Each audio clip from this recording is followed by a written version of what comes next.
radically different, incommensurable. That is a construction. And yet, I do think that what we're aiming at is some kind of an encounter with the incommensurable. In doing intercultural philosophy, not because the cultures cannot be compared, we can't help but compare them, and we've already done so just by calling them cultures, both of them. And yet there's always something that is incommensurable even within a culture, within, in ourselves. It's this incommensurable, unidentifiable, uncontainable mystery in us that really animates our communications. And I do think that then apophatic philosophy, or a philosophy of the unsayable, wants to reawaken us to that sense, because science tends to want to define everything and create a system of knowledge. And there are good reasons for doing that. In fact, that's the way of discovering so often what really is so provocatively different. And when we exchange our views and we agree, but when we do agree, it becomes obvious, nevertheless, how different it is. What it means to one person or another. Different histories, different temperaments come out in the way in which we express even the very same ideas. And the incommensurable, which we can't really get a handle on, is what is at stake in all of this for me, which is why I harp on theology, which we're not comfortable with generally today. This discipline of theology, we think we know what various scientific disciplines, they have a field of objects that you can examine and experiment about. What's theology about? What is it doing there? We were in this room it was in January with cognitive scientists, and one of the contentions was, let's get theology just out of the room, out of the academy, so that we can agree among each other, with our scientific analyses. And that is still the message, really, that is in Julien's books as well. That's what I'm objecting to. That it's sort of rooting out the theological, the transcendent, that enables us to agree among human beings. We should feel comfortable with that. But out of your discipline of anthropology, it becomes quite evident, I think, as well, that we're face to face with the incommensurable. That's what theology has been symbolizing throughout its long tradition in imaginative ways that we've grown unaccustomed to, but we can cultivate once again an understanding. This is what the classical Chinese wisdom has, its repertoire of images, and I think the more we learn about those ways of imagining the incommensurable, the more we begin to recover the understanding of Western ways of construing, conceptualizing, and ultimately imagining the incommensurable. But you began with the phrase, the universality of what is not. Right, yes. Yeah. So, is that an ambition that you retain? Or is incommensurability more the ambition? Right. Well, I wouldn't want to have to choose one or the other. You're right to point to the tension between them, and that is part of the dialectic, I think, within which I'm working in this project. The universality of what is not suggests that we are seeking some kind of universality. We're all together in this world. We're even sharing a kind of conversation, a discussion, a discourse together in this room. And there's something then that unites us implicitly, potentially, in aspiration. But every definition and formulation of what that is, that unites us, that is shared in common and universal, I think will prove its limits. And that it will, if it's adequate for me, it's not going to be completely adequate for you. And that's why this conversation goes on.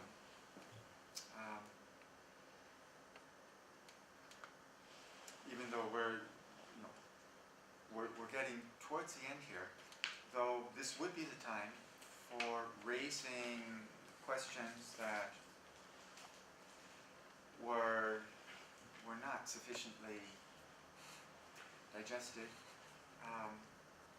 Feel free now, if there's anything that you've been mulling over that would still like to come to articulation.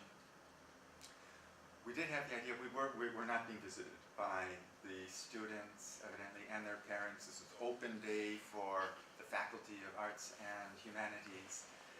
And, okay, right, the students have gone to other departments where they have majors, I believe. But, we were asked to be open to receiving them, and we don't, so it's just our own conversation for now. That was going to be, an effort at dialogue with some kind of other measure in any case. And that's, that's the sort of exercise that we need, that we do want to expose ourselves to. I think that's what we're all doing. That's what you're doing in responding to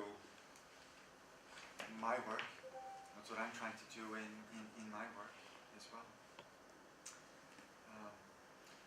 In dealing with some theologians, but also with many declared atheists. They're an important part of this book, A Philosophy of the Entail. I don't think that we can really understand theology without the dialogue of a theology.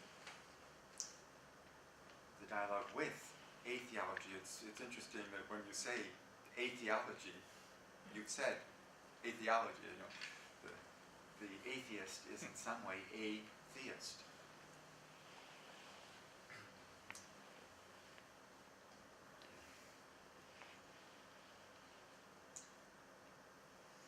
Now, we also have a bus waiting is that right, to take us on some kind of a tour. We can continue conversing in small groups or one-on-one. Are you interested in a drive around Macau? Do we have time? We're going then to the Indian Garden, I believe, on Taipa. Right. Right. The reservations at 7. We can go at 7:30 if we want to take a trip.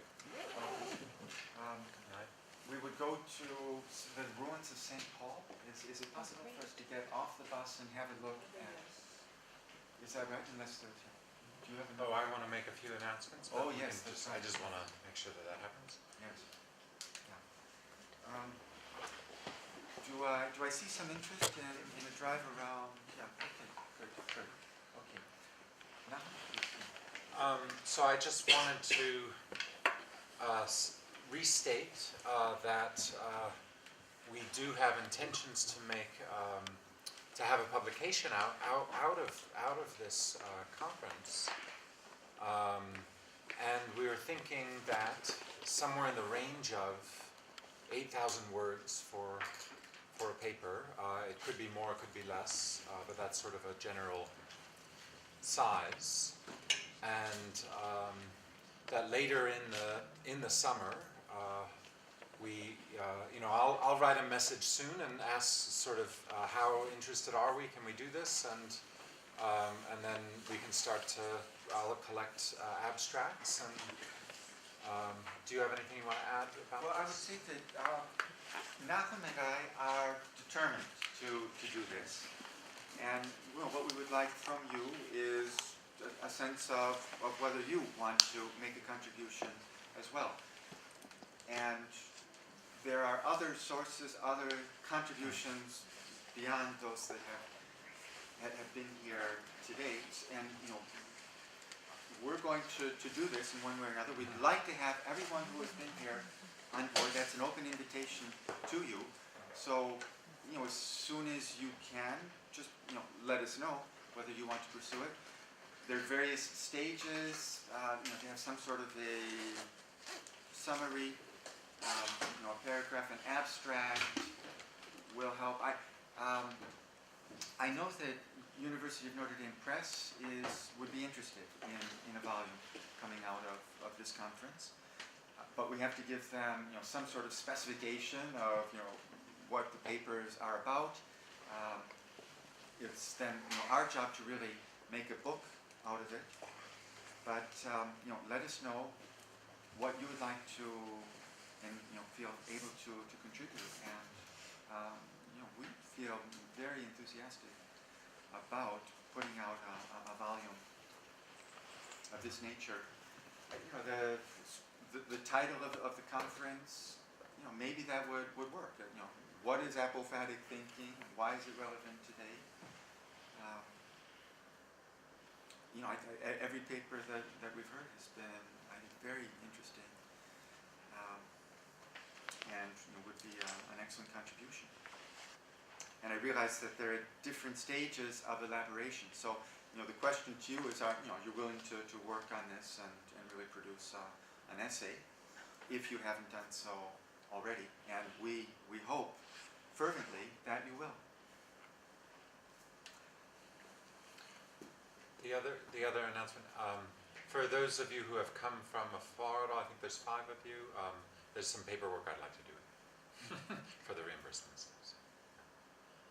About the chapters, how flexible would you be if you wanted to change, sort of spread things out a bit more? We have 3 specifically on Hegel, for example. From your perspective, if we make the line flatter instead of, Right. or would you rather just keep to what the program is today? No. The program is not binding at all. No, on the contrary. Because I can do anything medieval period. I could do Hegel, but I think because you two have the big picture in mind, the market in mind, it would be best for both of you and for the reader. For the 2 of us coming from the eastern side. That's right. That was definitely the stronger side of your paper. I would encourage you really to pursue Hegel. that. Okay. The other side, right, not the The Hegel. Chinese side. Oh. Yeah. No, definitely. That's No, but I was thinking swap out Hegel for somebody else. Like, Maimonides, Stone, Leibniz. right.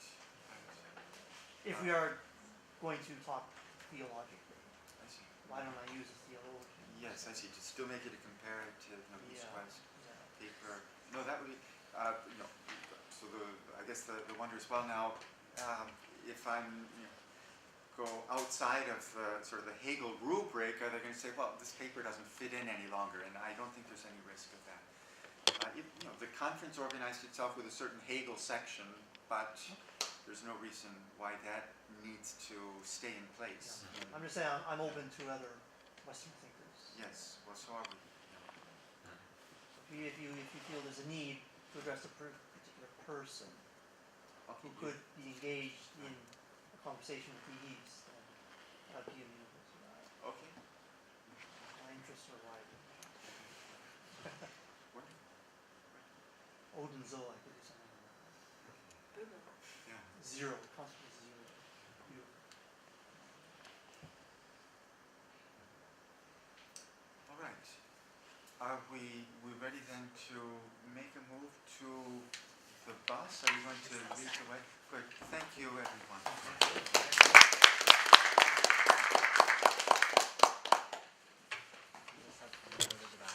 Yes, yes.